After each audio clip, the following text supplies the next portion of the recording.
Stava stendendo la biancheria davanti all'abitazione nell'immediata periferia di Noventa quando una coppia di ladri è riuscita a derubarla in casa.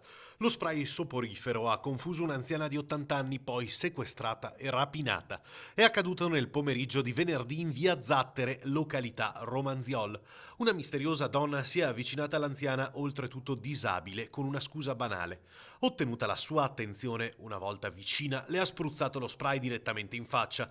È dunque balzata in giardino e a quel punto l'ha condotta verso la cucina, approfittando della progressiva perdita di forza dell'anziana a causa del gas soporifero. Secondo il racconto reso ai carabinieri, si sarebbe aggiunto anche un uomo a rovistare in casa. I due ladri si sono dunque impossessati di circa 900 euro e poi si sono dileguati.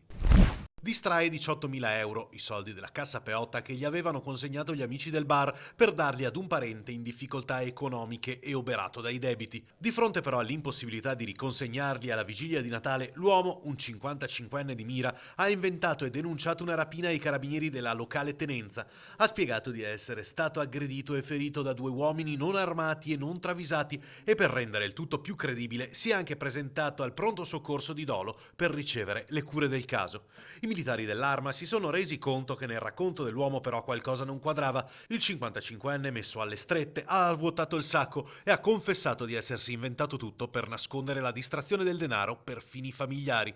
Per lui, ora, sono guai, è scattata la denuncia. Stava percorrendo il cavalcavia di San Giuliano quando la ruota della sua motocicletta è rimasta incastrata nel binario del tram, sbalzando il conducente sull'asfalto. L'incidente, avvenuto mercoledì sera, è costato la frattura di una spalla al conducente, uno psicologo 38enne che lavora per il comune. A darne la notizia è stato il padre che punta il dito sulla pericolosità del binario. Una rotaia di ferro non può intersecare centinaia di volte la traiettoria di altri mezzi con equilibri più precari. A Porto Gruaro, centro antidiabetico in emergenza e pazienti in rivolta. Dopo il pensionamento di un medico specialista e l'assenza per infortunio della sostituta, l'organico in servizio non è in grado di garantire ai pazienti le visite periodiche con la stessa frequenza del passato. Gli utenti, circa 4.000, sono preoccupati e pronti ad avviare una raccolta firme.